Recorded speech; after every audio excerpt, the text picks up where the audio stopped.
नमस्कार, बुलेटिन में आपका स्वागत है। मैं हूं आपके साथ आशा सरमाल। चलिए शुरुआत करते बुलेटिन की इस वक्त की बड़ी खबर से ही शुरुआत करेंगे। आपको बताते चले श्रीनगर से बड़ी खबर देखने को मिल रही है, जहां पर श्रीनगर में शिक्षकों के कातिलों का अभी तक कोई अता पता नहीं लग पाया है, कोई सुराग हाथ नहीं लगा।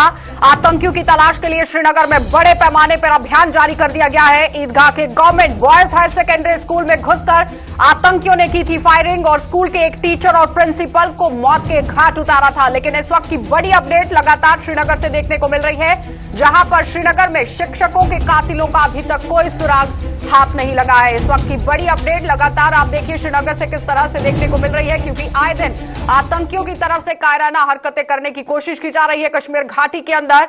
और इससे पहले कश्मीरी पंडित की हत्या हो जाती है और उसके बाद आप देखिए शिक्षकों पर भी किस तरह से कायराना हरकत करने की कोशिश की गई और शिक्षकों के कातिलों का अभी तक फिलहाल कोई सुराग नहीं लग पाया है। आतंकियों की तलाश के लिए श्रीनगर में बड़े पैमाने पर सर्च ऑपरेशन चलाया जा रहा है। साफ तस्वीरों में आप देख सकते हैं किस तरह से सुरक्षा बल जो है वो ग्राउंड जीरो पर डटे हुए हैं। और साथ ही साथ अगर देखा जाए तो ईदगाह के बॉयज हायर सेकेंडरी स्कूल में आतंकियों ने घुसकर फायरिंग की थी, जिसमें शिक्षकों की मौत हो गई थी और स्कूल के एक टीचर और प्रिंसिपल को यहां पर मौत के घाट उतार दिया गया था। लेकिन अभी तक पुलिस किस तरह से काम कर रही है वो आप देखिए। सबसे पहले आपको सुना देते हैं कि डीजीपी दिलबाग सिंह का क्या कुछ कहना है, जरा देखिए। और हम लोग बहुत जल्द ही जो इन केसेस में मुलव्वस लोग हैं, इस दहशतगर्दी, दरिंदगी और वहशत में जो लोग मुलव्वस हैं, जो इंसानियत को निशाना बना रहे हैं, जो जम्मू कश्मीर का आपसी भाईचारा उसको निशाना बना रहे हैं, जो जहां का लोकल अथॉस और वैल्यूज है उसको निशाना बना रहे हैं, मुझे लगता है कि इनको जल्द ही बेनकाब करने में पुलिस कामयाब होगी। रवायत है उसको धक्का लगाने के लिए, उसको ठेस पहुंचाने के लिए, ये एक साजिश है। तो साफ आप देख रहे हैं कि डीजीपी ने किस तरह से चेतावनी यहां पर जारी कर दी है। लेकिन हर बार इसी तरह से पुलिस जो है वो काम करती हुई भी नजर आ रही है। लेकिन सबसे बड़ा सवाल आप देखिए कि कायराना हरकतें करते हुए आतंकी किस तरह से देखे जा रहे हैं। लेकिन साफ तरीके से आप ये भी समझिए कि जम्मू कश्मीर पुलिस ने कमर कसी हुई है और हर किसी को मौत के घाट किस तरह से उतारना है वो बहुत अच्छे से जानते हैं। हमारे संवाददाता हिलाल हंजूरी हमारे साथ जुड़ चुके हैं। हिलाल, जिस तरह से खबरें बार बार निकलकर सामने आ रही हैं, कायराना हरकतें आतंकियों की तरफ से हो रही हैं, पहले यहां पर कश्मीरी पंडित को निशाना बनाया गया और उसके बाद ही श्रीनगर में शिक्षकों को भी यहां निशाना बनाया गया। अब तक की क्या सूरत हाल? देखिए, पिछले 5 दिनों का अगर खाका देखेंगे तो 5 दिनों में 7 कैजुअलिटीज हुई हैं और इसमें कम्युनल रंग देने की भी कोशिश की जा रही है, जिसके हवाले से अभी दिलबाग सिंह जो कि जम्मू कश्मीर पुलिस के सरबराह हैं, उन्होंने भी कहा है कि इसे कम्युनलाइज करने की कोशिश की जा रही है। दरअसल हकीकत यह है कि 5 दिन के अंदर 7 अमवात हुई हैं और उसमें 3 मुस्लिम भी शामिल है और 4 गैर मुस्लिम भी शामिल है। तो इस तरह से दोनों कम्युनिटीज अभी टारगेट बन रही हैं और पुलिस ने अगरचे वाशकाब अल्फाज में नहीं कहा, लेकिन इतना जरूर कहा कि जिन्होंने ये कारनामे अंजाम दिए हैं, जिन्होंने ये कैजुअलिटीज यहां पर दी है, वो सरहद पार से उन्हें गाइडेंस मिल रही है और पुलिस का यह भी मानना है कि उन्हें न्यूट्रलाइज करने के लिए बहुत कोशिशें की जाएगी। लेकिन पिछले कुछ दिनों से हम देख रहे हैं कि कश्मीर के अंदर काफी हू का आलम है और सिक्योरिटी पॉइंट ऑफ व्यू से अगरचे एडमिनिस्ट्रेशन बार बार ये कहती आई है कि यहां पर सब कुछ ठीक ठाक है, लेकिन उसके बावजूद अभी कश्मीर के सभी तरह के लोग सहम कर रह गई हैं और अभी भी हर किसी का दिल काफी गमजदा है और आंखें नम है, क्योंकि 5 दिन के अंदर 7 कैजुअलिटीज, 7 लोग गोलियों का शिकार बनना उस सोसाइटी पर किस तरह और क्या बीतती होगी ये वही सोसाइटी जानती है। लेकिन हिलाल, क्या लगता है कि जिस तरह से यहाँ प्रशासन की तरफ से भी सवाल रखे गए थे और काम इस पर होता हुआ नजर आया था कि कश्मीरी पंडितों की घर वापसी होगी, उनकी जमीनें उन्हें वापस दी जाएंगी, क्या लगता है कि दहशत का माहौल डालने की कोशिश की जा रही है आतंकियों की तरफ से? देखिए, हम ये कहेंगे कि जो कश्मीरी पंडितों की वापसी के लिए कश्मीर की जो सिविल सोसाइटी है, कश्मीर के जो लोग हैं, वो हमेशा उस चीज के ख्वाहां रहे हैं कि कब कश्मीरी पंडित जो उनके आस पड़ोस में रहते थे उनकी वापसी हो जाए, नंबर 1। नंबर 2, जितनी भी जायदादें उनकी हैं वो अभी भी उन्हीं के नाम है और उस हवाले से अगर कहीं पर कब्जा भी किया जा चुका है तो उसको रिट्रीव करने की भी कोशिश की जा रही है और रिट्रीव भी किया जा रहा है। और नंबर 3, जो इस तरह के अनासर हैं जो किसी भी तौर पर अमन नहीं चाहते हैं, जो अमन के दुश्मन हैं, जो पीस के दुश्मन हैं, वो कभी नहीं चाहेंगे कि यहां पर माहौल ठीक तरह से हो। और सबसे बढ़कर बात यह भी देखनी होगी कि इसका फायदा क्या होगा उन्हें, तो इसी वजह से कश्मीर अभी काफी गमजदा है, क्योंकि हम देख रहे हैं कि अब रोज इस तरह की अमवात यहां पर हो रहे हैं। पुलिस या उसके साथ साथ सरकार जम्मू कश्मीर की ये कहती है कि सिक्योरिटी सिचुएशन अंडर कंट्रोल है, लेकिन अगर कंट्रोल अंडर कंट्रोल है तो फिर क्या वजह है कि आए रोज इस तरह की अमवात होती रहती हैं। और इस हवाले से इसकी सीरियसनेस को देखते हुए अभी दिल्ली के अंदर भी जो हमें जराए हैं ये बता रही हैं कि अभी नॉर्थ ब्लॉक के अंदर जम्मू कश्मीर को लेकर सिचुएशन को मॉनिटर करने के लिए अब वहां पर मीटिंग जो है वो शुरू हो चुकी है, और जम्मू कश्मीर के अंदर क्या कुछ सूरत हाल है अब उससे दाखिला वजीर अमित शाह की निगरानी में वहां पर जायजा लिया जा रहा है। देखिए, जो अभी तक हमारे जराये के हवाले से हमें खबर मिली है, दाखिला वजीर अमित शाह खुद इस मीटिंग को हेड कर रहे हैं, और माना जा रहा है कि जो कैजुअलिटीज पिछले कुछ दिनों के अंदर हुई हैं उसको बारीकबीनी से देखने के लिए उसकी वजूहात क्या है, कहीं सिक्योरिटी चूक तो नहीं है, क्या वजूहात है कि दोनों कम्युनिटीज के लोग अभी टारगेट बन रहे हैं, क्योंकि अगर कुछ लोग इसे कम्युनल रंग देने की कोशिश भी कर रहे हैं कि खालिस कश्मीरी पंडितों को या हिंदू मजहब से वाबस्ता लोगों को मारा जा रहा है या माइनॉरिटीज को मारा जा रहा है, तो वहीं पर जो बांडीपुरा के अंदर एक सोमो ड्राइवर की मौत हुई है, और उसके साथ साथ बटमालू के अंदर एक लोकल की मौत हुई है, और उसके साथ साथ करानगर में भी एक मुस्लिम शख्स को मारा गया है। तो इनके अमवात के पीछे कौन लोग हैं उसको भी अब मापने की कोशिश की जा रही है, और किस तरह से कश्मीर के अंदर जो माहौल है उसको ठीक करने की कोशिश की जाएगी।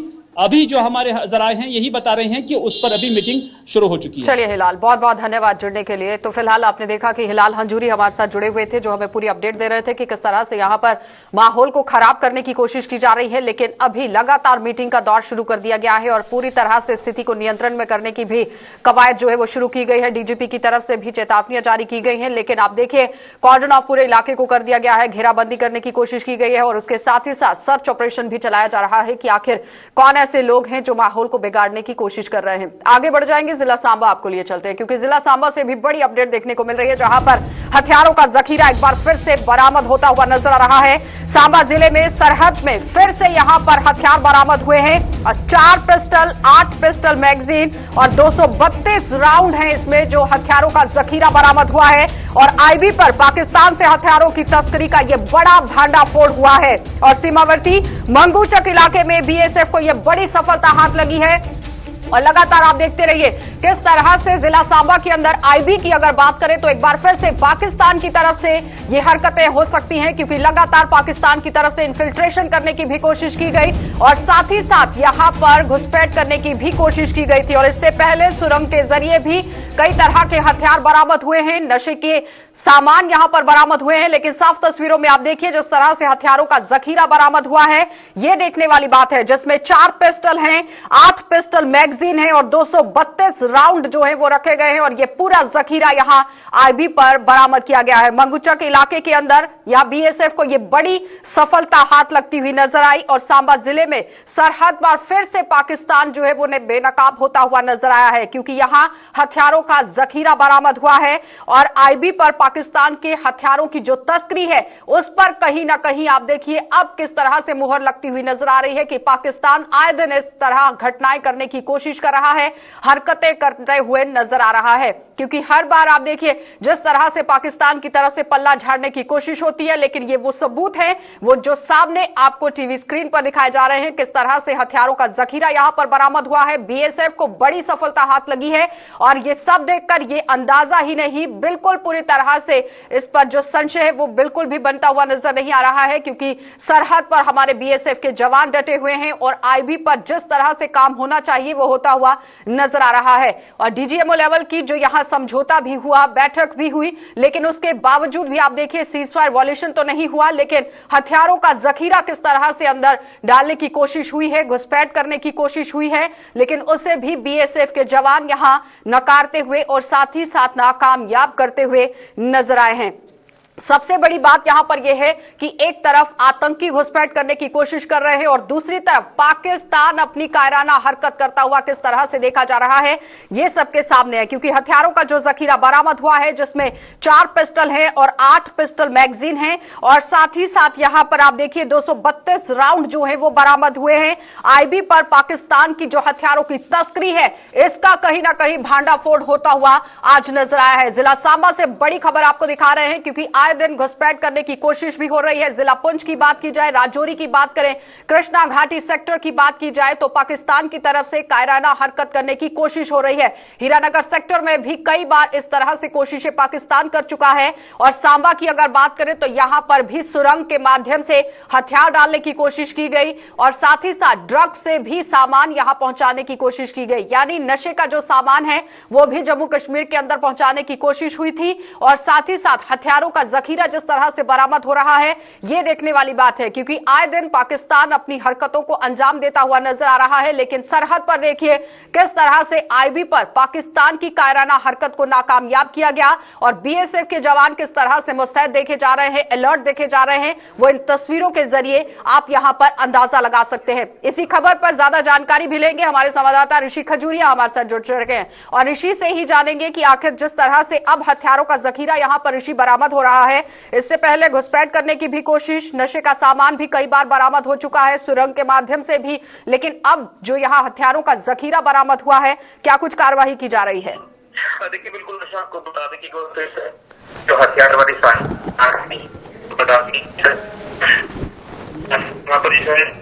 ऋषि आपकी आवाज क्लियर नहीं आ पा रही है। जी, इसमें 4 पिस्टल रिकवरी की गई और उसके साथ 232 लाइव राउंड जो वो बरामद किए गए हैं। आपको बता दें कि देर रात को यहाँ अंतर्राष्ट्रीय सीमा पर सस्पिशियस मूवमेंट होती है और वो जब मूवमेंट नोट करती है तो उसके बाद हमारे सुरक्षा बल लगातार वहां पर अलर्ट मोड में आते हैं और पूरा इलाका जो वो कॉर्डन करते हैं। और उसी के साथ देर रात को भी यहाँ सर्च ऑपरेशन चलाया गया क्योंकि 2 से 3 संदिग्धों को यहाँ पर देखे जाने का जो मामला सामने आ रहा था और उसके बाद सुबह तक यहाँ पर सर्च किया गया इलाके को। सर्च के दौरान ये जो पूरी आमदन एम्यूनिशन की रिकवरी है ये की गई है बीएसएफ के द्वारा। और आपको बता दें कि घुसपैठ का जो प्रयास था ये पाकिस्तानी आतंकवादी द्वारा यहाँ पर किया जा रहा था। और बता दें कि जिस पैकेट में पूरी रिकवरी छुपाकर रखी हुई थी उसमें एक स्वीट शॉप है शकरगढ़ पाकिस्तान में, वहां का एक पॉली बैग है जिसमें ये पूरी रिकवरी जो वो छुपाकर रखी थी। लेकिन कहीं ना कहीं हो सकता है कि घुसपैठ का प्रयास किया जा रहा है क्योंकि ड्रोन ड्रॉपिंग ये नहीं है और जो सस्पिशियस मूवमेंट देखी जाती है उसके बाद ये पूरा इलाका जो वो कॉर्डन किया जाता है जीरो लाइन के पास और उसके बाद ये रिकवरी। ऋषि ये बताइए कि जिस तरह से ये पूरा सामान बरामद हुआ है मंगूचक इलाके के अंदर से बरामद हुआ है, लेकिन वहां पर कहां छुपाया गया था, किस तरह से बीएसएफ के हाथ लगा ये पूरा सामान? देखिए आपको बता दें जिस तरह से मैंने पहले ही बताया कि सस्पिशियस मूवमेंट देखी जाती है, 2 से 3 संदिग्धों को तारबंदी के पास देखा गया था। उसके बाद हमारे जवान पूरी तरह से अलर्ट हो जाते हैं और वो पूरा मोर्चा संभाले हुए थे और शायद हमारे जवानों को देखकर वो पाकिस्तानी घुसपैठी। क्या बीएसएफ के जवानों की तरफ से पूरे इलाके को खंगाला गया कि इस सामान का रिसीवर कौन था, कौन वहां पर पहुंचने वाला था, कुछ इस तरह से जानकारी? जब सर्च चलाई गई तो सर्च के दौरान ये पूरी रिकवरी की गई है, लेकिन इसके अलावा वहां से कुछ ऐसा भी कुछ बरामद नहीं हो पाया कि किसको ये पहुंचानी थी। ये लगातार इन्वेस्टिगेट का पार्ट इन्वेस्टिगेट किया जाएगा। लेकिन आपको बता दें कि जिस तरह से कश्मीर में आपने देखा कि सिविलियंस को टारगेट किया जा रहा है और उसी के साथ सिक्योरिटी फोर्सेस को टारगेट किया जा रहा है, तो अब उसमें जो हथकंडा है पाकिस्तान एक नया हथकंडा अपनाया कि सीमा पार से यहाँ से हथियारों की खेप जो वो भेजी जा रही है और सिविलियंस को भी टारगेट किया जा रहा है। और कहीं ऐसा तो नहीं है कि आने वाले कुछ समय में घुसपैठ की बड़ी कोशिश हो सकती थी? बिल्कुल, मैं आपको बता रहा हूँ कि जिस तरह से ये हथियारों की रिकवरी हुई है इसमें साफ तौर पर जो हथियार आग लगा हुआ है वो चाइना में ये सारा मटेरियल है। यानी जिस तरह से चाइना जो है वो पाकिस्तान को ये हथियारों की खेप देता है तो यहाँ उसके ऊपर से मार्क जो है वो हटा दिए गए हैं। उसे आप ये कह सकते हैं कि रगड़ा होता है जैसे किसी चीज को, वैसे इसके ऊपर मार्क जो वो नहीं दिख रहे, लेकिन कहीं ना कहीं कुछ एक हिस्सों पर पाकिस्तान जो वो साफ तौर पर पड़ा जा सकता है। तो इसमें मंशा पाकिस्तान के साफ तौर पर नजर आ रहा है कि पाकिस्तान, लेकिन बीएसएफ ने उस मंशा पर पानी फेर दिया है। ऋषि बहुत बहुत धन्यवाद जुड़ने के लिए। तो फिलहाल आपने देखा कि ऋषि खजूरिया हमारे साथ फोन लाइन पर जुड़े हुए थे क्योंकि लगातार आपको अपडेट देना बहुत जरूरी था। जिस तरह से हथियारों का जखीरा बरामद हो रहा है ये देखने वाली बात है क्योंकि आए दिन पाकिस्तान इस तरह से हरकतें करता हुआ नजर आ रहा है। लेकिन सबसे बड़ी बात आप ये समझिए कि सुरक्षा बल किस तरह से मुस्तैद देखे जा रहे हैं, अलर्ट देखे जा रहे हैं और आज यहां पर इस पूरे हथियारों के जखीरे को बरामद कर लिया गया। आगे बढ़ जाएंगे, अब आपको श्रीनगर लिए चलते हैं। एक बार फिर से साउथ कश्मीर से बड़ी खबर आपको दिखा देते हैं जहां पर आप देखिए ड्रग्स को लेकर किस तरह से अब खबरें निकलकर सामने आ गई हैं क्योंकि कश्मीर के अंदर ड्रग्स के खिलाफ मुहिम में बड़ी सफलता हाथ लगती हुई नजर आ रही है। बिजबिहाड़ा में पुलिस ने जमीन के अंदर छिपाई गई चरस बरामद कर ली है और पुलिस ने गुप्त ठिकाने से ये 18 किलो चरस की खेप बरामद कर ली है। और ड्रग्स के काले कारोबार के आरोप में एक को गिरफ्तार कर लिया गया है। इस वक्त की बड़ी अपडेट लगातार जम्मू कश्मीर के अंदर आप देखिए एक एक करके किस तरह से घटनाएं जो है वो देखी जा रही है। पुलिस किस तरह से मुस्तैद देखी जा रही है। साफ तस्वीरों में देखिए किस तरह से इस पूरी खेप को यहां पर छिपाया गया था। ड्रग्स तस्करी भी अब होती हुई नजर आ रही है। ये कोई पहला मौका नहीं है कि कश्मीर के अंदर से इस तरह से ड्रग्स की खेप बरामद हुई हो। इससे पहले भी कई बार ड्रग्स के खेप जो है वो बरामद हो चुकी है, हथियारों की खेप बरामद हो चुकी है, आईडी तक यहां पर बरामद हो चुकी है। लेकिन उसके साथ आप देखिए साउथ कश्मीर में ड्रग्स के खिलाफ अब पुलिस की बड़ी मुहिम किस तरह से चलती हुई नजर आ रही है। और बिजबिहाड़ा में पुलिस ने जमीन के अंदर छिपाई हुई ड्रग्स को बरामद कर लिया है और पुलिस ने गुप्त ठिकाने से ये 18 किलो चरस बरामद की है और ड्रग्स के काले कारोबार के आरोप में गिरफ्तार भी एक शख्स को कर लिया गया है। इसी पर ज्यादा जानकारी के लिए फिदा हुसैन हमारे साथ जुड़ चुके हैं। फिदा, सबसे पहले तो ये बताइए कि पुलिस अभी तक इन्वेस्टिगेशन को लेकर कहां तक पहुंची है। जो शख्स गिरफ्तार हुआ है उसकी तरफ से क्या क्या खुलासे किए गए। देखिए आशा, मैं आपको बता दूं कि अगर हम ड्रग माफिया की बात करेंगे, कहीं ना कहीं पे उनको नकेल कसने के लिए अनंतनाग पुलिस ने जो ऑपरेशन पिछले 1 साल से चलाया है, उस ऑपरेशन को जारी रखते हुए आज तुलखन में बिजबिहाड़ा पुलिस को एक मुसद्दर का इत्तला मिली कि वहां पर जमीन के अंदर ड्रग्स को छुपाया गया है। हालांकि बहुत सारे जगहों पर बिजबिहाड़ा पुलिस ने ऐसे हाइड आउट का भांडाफोड़ किया है जब उनको खबर मिलती है कि वहां पर जमीन के अंदर ये ड्रग्स पाए जा रहे हैं। उसके बाद वहां पर जब उस हाइड आउट तक पुलिस पहुंच गई, जब वहां से जमीन को गया तो वहां से ये ड्रग्स जो है वो बरामद किए गया है और इस हवाले से बताया जाता है कि एक शख्स को गिरफ्तार भी किया गया। लेकिन यहाँ पर अगर आम लोगों की बात की जाए तो आम लोग कहीं ना कहीं पे अनंतनाग पुलिस और खासकर बिजबिहाड़ा पुलिस की तारीफें करते हुए नजर आ रही है और वो यही कहते हैं कि जिस तरह से ड्रग माफियों के खिलाफ यह ऑपरेशन पिछले 1 साल से चलाया जा रहा है, जिसमें हमारे नौजवान जो है वो फंसे हुए थे, उनको बचाने के लिए कहीं ना कहीं पे पुलिस जो है अब इनको जो है सलाखों के पीछे डाल रही है। और इसी की एक कड़ी है कि जब बिजबिहाड़ा पुलिस को एक बड़ी सफलता हाथ में लग गई है। मैं बता दूं आपको यहाँ पे आशा की इससे पहले भी कई सारी ऐसी जब जानकारियां प्राप्त हुई है बिजबिहाड़ा पुलिस को, तो वहां पर जमीन के अंदर जो, हालांकि इससे पहले तस्करी जो है गाड़ियों में होती थी, लेकिन अब कहीं ना कहीं पे जो ड्रग तस्करी लोग हैं उन्होंने अपना मनसूबा चेंज किया है, उन्होंने अपनी प्लानिंग में कुछ चेंज किया है और वो अब जमीन के अंदर इसको छुपा रहे। लेकिन अनंतनाग पुलिस और खासकर बिजबिहाड़ा पुलिस की बात है वो वहां पर भी अब पहुंच रही है। इससे लग रहा है कि कहीं ना कहीं पे आने वाले दिनों में इन माफियों के खिलाफ और ऑपरेशन तेज होगा। और इस ऑपरेशन ये बताइए, ये पहला मौका तो नहीं है कि कश्मीर के अंदर से इस तरह से खेप जो है वो बरामद हुई हो। आईडी तक वहां पर बरामद हुई है, हथियार बरामद हुए हैं, ड्रग्स भी बरामद हुए हैं। लेकिन अब पुलिस जिस तरह से मुहिम छेड़ी हुई है वो काबिले तारीफ है, जिसमें कोई दो राहे नहीं है। लेकिन ये समझना बहुत जरूरी है कि जिस शख्स को गिरफ्तार किया गया है, क्या उसकी तरफ से कोई जानकारी सामने रखी गई है कि ये कहां से ड्रग्स लाए गए हैं, कहां तक पहुंचाने थे, रिसीवर कौन है, कहां से लाया गया। देखिए आशा की अभी तो इन्वेस्टिगेशन जो है वो शुरू ही हुई है, इसके पीछे और कितने लोग हो सकते हैं ये तो तहकीकात के बाद ही पता चलेगा। लेकिन पुलिस ने जो है मामला दर्ज किया है, तहकीकात शुरू किया, लेकिन बड़ा सवाल यहाँ पर यही है क्या अब जमीन के अंदर इसको छुपाया जाता है, लेकिन अब जमीन के अंदर भी पुलिस के हाथ जो है वो अब पहुंचने लगे हैं। ऐसा लग रहा है, इशारा ऐसा मिल रहा है कि जिला अनंतनाग में शायद आने वाले दिनों में इस तस्करी में लोग जो है वो इस काम को छोड़ के शायद किसी और चीज में लग जाएंगे। लेकिन कहीं ना कहीं पे हर कोई जानता है कि जो शख्स पकड़ा गया है वो सिर्फ एक मोहरा है, लेकिन उसके पीछे रूट्स तक पहुंचना, जड़ों तक पहुंचना बहुत बड़ा सवाल है और पुलिस को इस पर काम करने की बहुत जरूरत है। कहां तक काम किया है अभी तक पुलिस ने? देखिए आशा, जब तक पुलिस को जब पुलिस किसी को पकड़ती है तो वहां से जब कोई बात वो नहीं निकालते उनसे, तब तक शायद कोई भी कामयाबी हाथ में नहीं लगती है।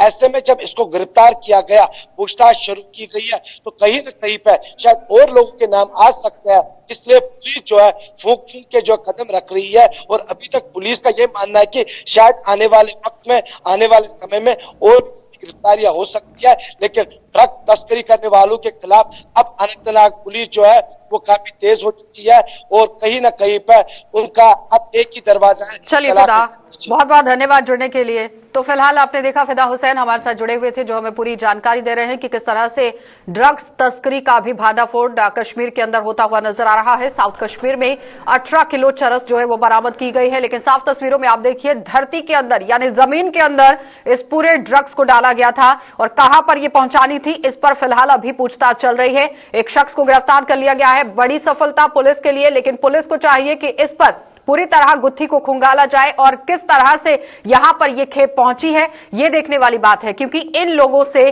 पूरी जांच पड़ताल करना बहुत जरूरी है और कहां तक ये खेप जो है वो पहुंची थी और कहां आगे पहुंचाई जानी थी ये खतरे से खाली नहीं था। लेकिन पुलिस अगर इस पर सही से काम करती है, किया भी जा रहा है, लेकिन उससे भी बड़ा सवाल यहां पर यह है कि जड़ों तक पहुंचना बहुत जरूरी है। आगे बढ़ जाएंगे। केंद्रीय गृह मंत्री अमित शाह केंद्र सरकार के व्यापक संपर्क अभियान के तहत इस महीने जम्मू कश्मीर का दौरा कर सकते हैं और केंद्रीय मंत्री अमित शाह जम्मू और कश्मीर दोनों क्षेत्रों में जाएंगे और ये दौरा यहां पर 23 अक्टूबर से 25 अक्टूबर के बीच हो सकता है। दौरे का सिलसिला किस तरह से जारी रखा गया वो भी सबके सामने, लेकिन केंद्रीय गृह मंत्री के इस दौरे को लेकर जम्मू कश्मीर की सियासत गरमा गई है और प्रदेश कांग्रेस कमेटी के प्रवक्ता ने रविंदर शर्मा ने यहां गृह मंत्री के इस दौरे को लेकर सवाल उठा दिए हैं। उन्होंने कहा कि इससे पहले भी केंद्रीय मंत्रिमंडल के कई मंत्री जम्मू कश्मीर का दौरा कर चुके हैं, लेकिन यहां की जनता को इसका कोई लाभ नहीं मिला। अलबत्ता इन मंत्रियों के दौरे का बोझ सरकारी खजाने पर जरूर पड़ा है। उसी के साथ अगर नेशनल कॉन्फ्रेंस की बात की जाए तो वहीं नेशनल कॉन्फ्रेंस के नेता शेख बशीर ने भी गृह मंत्री के दौरे को लेकर अपनी प्रतिक्रिया में कहा कि मंत्रियों के दौरों के बजाय केंद्र सरकार को जम्मू कश्मीर के लोगों की खुशहाली के लिए यहां ठोस पॉलिसी बनानी चाहिए। और इसके साथ ही भाजपा और अपनी पार्टी का गृह मंत्री के दौरे को लेकर क्या कुछ कहना था, जरा वो देख लीजिए। अब आपने अपना एजेंडा तो पूरा करिए, लोगों का एजेंडा तो पूरी करिए। कोई चुनी हुई सरकार तो दीजिए, 3.5 साल से ज्यादा हो गया जहाँ चुनी हुई सरकार नहीं है और आपके मंत्री हवा में आते हैं और हवा से चले जाते हैं। पैसा खर्च करके पब्लिक सेक्टर में बोझ लगा के नीचे कोई इम्पैक्ट नहीं, कोई काम नहीं होते। जैसे गृह मंत्री अमित शाह ने 15 अगस्त को मुबारकबाद दी प्रधानमंत्री को कि जम्मू कश्मीर पहले वो राज्य बन गया यहाँ के हर स्कूल में नलके का पानी जाता है। अगर यही दावा सिद्ध हो जाए, सच्चा सिद्ध हो जाए, तो मैं सियासत छोड़ दूंगा कि अगर आप कहते हो 100% स्कूल, 100% गांव में पानी नहीं पहुंचा। जहां मैं रहता हूं वहां भी कई लोग जो है उनके घरों में पानी नहीं है और किस किस्म के दावे करके ये देश की जनता को गुमराह करते हैं कि जम्मू कश्मीर खुशहाल हो गया है। 370 और 35 से हटने के बाद अगर खुशहाल होता तो जम्मू में बंद होता। उन्हीं के लोग जिन्होंने भाजपा को वोट दिए थे और जिन्होंने 370 और 35 के हटने का स्वागत किया था। आप इस कोरोना और इस हालात में लोगों को तो निकलने नहीं देते और मंत्रियों के दौरे करके आप सिर्फ मीडिया के माध्यम से बताना चाहते हैं। कोई इसका फल नहीं है। सुरक्षा प्रदान करिए, सबको सुरक्षा दीजिए, आतंकवाद का खात्मा कीजिए। सबसे पहली प्रायोरिटी जो इन्होंने कही थी वो मुकम्मल नहीं हुई। मुझे जाती तौर पे अगर तो कोई इसका फायदा होने वाला नहीं। किसी भी गवर्नमेंट की प्लानिंग होती है कि किस जगह पे हमने क्या करना है। लोग इंतजार कर रहे हैं इस चीज़ का, जम्मू कश्मीर के लोग इंतजार कर रहे हैं कि हमारी हालत जो खराब हो रही है वो ठीक कैसे हो। उसको ठीक करने के लिए क्या क्या पॉलिसीज और प्रोग्राम हैं। मंत्रियों के आने जाने से कोई पॉलिसीज बदलेगी नहीं, ना ही कोई फायदा होगा, बल्कि उल्टा जो रिसोर्सेज हैं हमारे उसके ऊपर एक एडिशनल बोझ पड़ता है। एक मंत्री जब किसी जगह जाता है तो वो खर्चे बढ़ ही जाता है, कम नहीं होता है। बजाय इसके कि वो मंत्रियों का आना जाना हो, इसके बजाय लोगों की जो मुश्किलात है उनको एड्रेस करने के लिए पॉलिसीज और प्रोग्राम बनाएं। पर ज़्यादा ज़रूरी ये है कि इतने मंत्री आने के बाद और आज वो जो ग्रुप ऑफ मिनिस्टर्स यहाँ आए, इंडिविजुअली मंत्री यहाँ आए, उन्होंने जम्मू कश्मीर का दौरा किया, डेवलपमेंट प्रोजेक्ट्स का जायज़ा लिया। आज अगर गृह मंत्री जम्मू कश्मीर में आ रहे हैं तो मुझे लगता है कि कहीं ना कहीं जो स्थिति ज़मीन पे है, जो असलियत जम्मू कश्मीर के हालात हैं, वो उनको ज़रूर उसको मद्देनज़र रखना चाहिए। और जो वादा उनका है कि जम्मू कश्मीर में जल्दी से जल्दी चुनाव किए जाएं ताकि यहाँ हालात और सामान्य हो सके, और लोगों के साथ जो वादा किया है स्टेटहुड को रिस्टोर करने का, हम जम्मू कश्मीर अपनी पार्टी की तरफ से एक दफ़ा फिर आदरणीय गृह मंत्री को याद दिलाना चाहते हैं कि जम्मू कश्मीर की स्टेट जो रिस्टोर करने का वादा है वो समय आ गया है कि आप उसको पूरा करें और जम्मू के लोगों को उनका हक जो है जम्मू कश्मीर के लोगों को वापस मिले। ये 5 अगस्त 2019 के उस ऐतिहासिक दिन के बाद जब जम्मू कश्मीर के लोगों से एक वादा किया गया था, government at your door steps, वो वादा हमने किया था और वो वादा हमने निभाया भी, क्योंकि आज तक जम्मू कश्मीर के इतिहास में कभी ऐसा नहीं हुआ कि इतने सारे यूनियन मंत्री डीप इंटीरियर्स में हर एक जगह पर खुद पहुंचे हों। ये अपने आप में बताता है कि भारतीय जनता पार्टी की कथनी और करनी में कभी फर्क नहीं रहता। जो हमने कहा वो हमने करके भी दिखाया। 70 से ज्यादा मंत्री जो है वो विजिट कर चुके हैं। तो और आने वाले समय में जो एक अहम डिपार्टमेंट रहता है होम का, वो भी बड़ा इंपॉर्टेंट है। इसीलिए अमित शाह साहब खुद यहाँ पर आके समीक्षा लेंगे कि सुरक्षा के पॉइंट ऑफ व्यू से और बाकी पॉइंट ऑफ व्यू से किस तरह की यहाँ पर स्थिति है। उनका आना जम्मू कश्मीर के लोगों के लिए अपने आप में एक बहुत ही महत्वपूर्ण है, क्योंकि उनके आने के बाद हम ये एक्सपेक्ट करते हैं कि जो सिचुएशन अब ठीक हो रही है वो और जल्दी बेहतर हो जाए। तो मां दुर्गा की आराधना का पावन पर्व शारदीय नवरात्र का शुभारंभ आज हो गया है। नवरात्र के पहले दिन मां दुर्गा की शैलपुत्री स्वरूप की आराधना की जा रही है। शारदीय नवरात्र के पहले दिन मंदिरों में यहां अगर शहर की बात करें, जम्मू में मंदिरों में भक्तों का तांता लगा रहा और सुबह से ही मां दुर्गा के भक्त मंदिरों में पहुंचना शुरू हो गए थे। मां के चरणों में हाजिरी लगाने के लिए लंबी लंबी कतारों में श्रद्धालु खड़े नजर आए और जम्मू के प्रसिद्ध भावे वाली माता मंदिर, महामाया मंदिर, नगरोटा का कोल कंडोली मंदिर और यहां पर श्रद्धालुओं की भारी भीड़ देखी गई। कोरोना एसओपीज का पालन करते हुए माता के भक्तों ने दर्शन किए और इस दौरान प्रशासन की ओर से सुरक्षा व्यवस्था के भी पुख्ता बंदोबस्त किए गए हैं। भावे वाली माता के मंदिर में आने वाले हर श्रद्धालु पर सीसीटीवी कैमरा से नजर रखी जा रही है। देखिए, इंतजाम तो जो हमको गवर्नमेंट की एसओपी आई है उसके मुताबिक ही हुआ है। देखो, जैसे भी आप आएंगे आपकी थर्मल स्क्रीनिंग का इंतजाम है, आपका सैनिटाइजेशन का डिस्पेंसर लगे हुए हैं, पर देखो सोशल डिस्टेंस बनाना पड़ेगा आपको। पर रश है, सोशल डिस्टेंस जो है वो बन नहीं रहा। मैं लोगों से अपील करता हूं कि आप जरूरी नहीं है कि इतवार को और मंगलवार को ही आओ, जहाँ पहले नवरात्रे को आओ। सोमवार है, बुधवार है, वीरवार, शुक्र, शनि, किसी दिन भी आप नवरात्रों में आ सकते हैं।